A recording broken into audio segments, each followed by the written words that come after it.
Good morning students. आज हम अपने chapter number 3 internet and ICT environment इसके बारे में पढ़ेंगे। इंटरनेट क्या है, इसको कहाँ कहाँ उपयोग किया जाता है, सर्चिंग किसे कहते हैं, ब्राउज़र किसे कहते हैं, वेबसाइट क्या होती है, इन सब के बारे में पढ़ेंगे। इस चैप्टर के अंदर जो आपका टूल मतलब जो आपको यूज़ करना है प्रैक्टिकल में वो क्या है, ब्राउज़र। ब्राउज़र आपके अलग अलग हैं। जैसे आप जनरली कौन सा ब्राउज़र यूज़ करते हो, गूगल क्रोम करते हो, आप मोबाइल पर भी इसको यूज़ करते हो, ठीक है। इसके अलावा पहले हम इंटरनेट एक्सप्लोरर यूज़ करते थे, अभी भी करते हैं, एंड फायरफॉक्स, मोज़िला फायरफॉक्स जिसका आपका नाम है वो यूज़ करते हैं। अब बेटा बात आता है कि इंटरनेट क्या होता है। आप लोग क्लियरली नहीं बता सकते कि व्हाट इज़ इंटरनेट। आपने सुना है कि हमारे मोबाइल में इंटरनेट है, लेकिन इंटरनेट है क्या? आपस में जुड़े हुए कंप्यूटर के जाल को इंटरनेट कहते हैं। मीन्स जो हमारे अलग अलग जगह पे कंप्यूटर्स रखे हुए हैं। जैसे हम छोटा सा एग्जांपल लेके चलते हैं रेलवे रिजर्वेशन का। आप टिकट बुक कराते हो, लेकिन वो आप जहाँ भी देखो हर सिस्टम पे वो टिकट की जो है आपकी रिजर्वेशन हो जाती है। क्यों? क्योंकि वो जो सारे सिस्टम है रेलवे के वो आपस में कनेक्टेड हैं। तो इस तरह से जो आपस में जुड़े हुए कंप्यूटर का जाल होता है उसे इंटरनेट कहते हैं।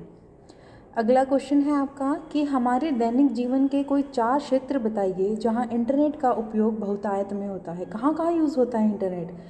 पढ़ाई में होता है, आप कर रहे हैं, ठीक है। तो एजुकेशन, शॉपिंग में आप फ्लिपकार्ट से शॉपिंग करते हैं, अमेज़ॉन से शॉपिंग करते हैं, ये अलग अलग वेबसाइट हैं जिनके थ्रू आप शॉपिंग करते हैं, तो वहाँ पर भी इंटरनेट का यूज़ होता है। इसके बाद ट्रैवल में, जैसे मैंने अभी आपको बताया रेलवे रिजर्वेशन, वो भी आपका ट्रैवलिंग का है, ठीक है। या फिर आप बसेस बुक कराते हैं, ठीक है, ओला बुक कराते हैं। तो इस तरह की जो बुकिंग होती है वो सारी की सारी किसके थ्रू होती है? इंटरनेट के थ्रू होती है। तो ट्रैवलिंग में भी हमारा जो है इंटरनेट का उपयोग होता है। इसके बाद टिकट रिजर्वेशन जैसे आप बस टिकट रिज़र्व कराते हो, रेलवे टिकट रिज़र्व कराते हो, या आप मूवी टिकट रिज़र्व करवाते हो, ठीक है। तो वो सारी की सारी किसके थ्रू आती हैं? टिकट रिजर्वेशन के थ्रू। तो ये 4 क्षेत्र हैं जहां आप बहुतायत में यूज़ करते हो। इसके अलावा आपके और भी हो सकते हैं अगर आप लिखना चाहो तो। नेक्स्ट है बेटा सेफ सर्चिंग की क्या आवश्यकता है।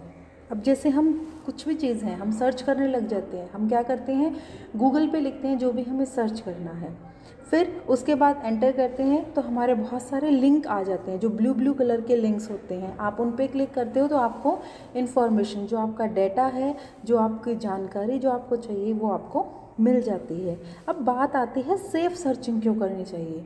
क्योंकि बेटे कई बार ऐसा होता है कि जब हम सर्च करते हैं तो हमारे पास लिंक आता है, हम क्या करते हैं उस लिंक पे क्लिक कर देते हैं।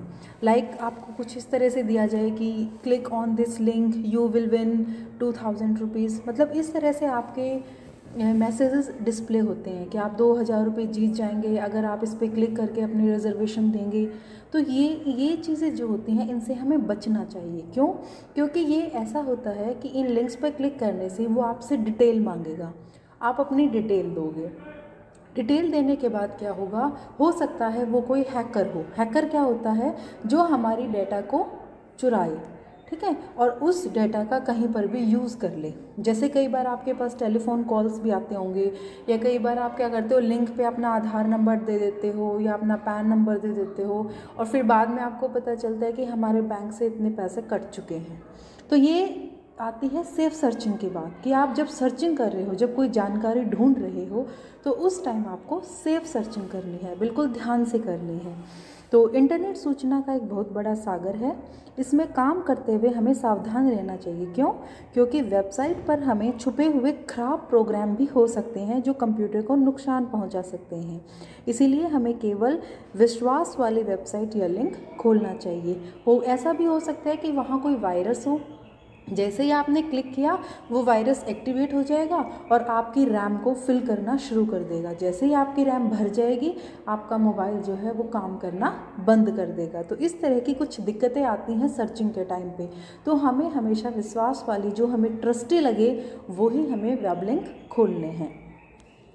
नेक्स्ट क्वेश्चन है बेटे, ब्राउज़र पर संक्षिप्त टिप्पणी कीजिए। ब्राउज़र क्या होते हैं? ये हमारी सॉफ्टवेयर एप्लीकेशन होती हैं। जैसे अभी मैंने बताया, आप गूगल क्रोम पे जानकारी ढूंढते हो। गूगल क्रोम क्या है? ये एक सॉफ्टवेयर एप्लीकेशन है। जो कंप्यूटर के अंदर हमारे प्रोग्राम चलते हैं उनको क्या बोलते हैं? सॉफ्टवेयर।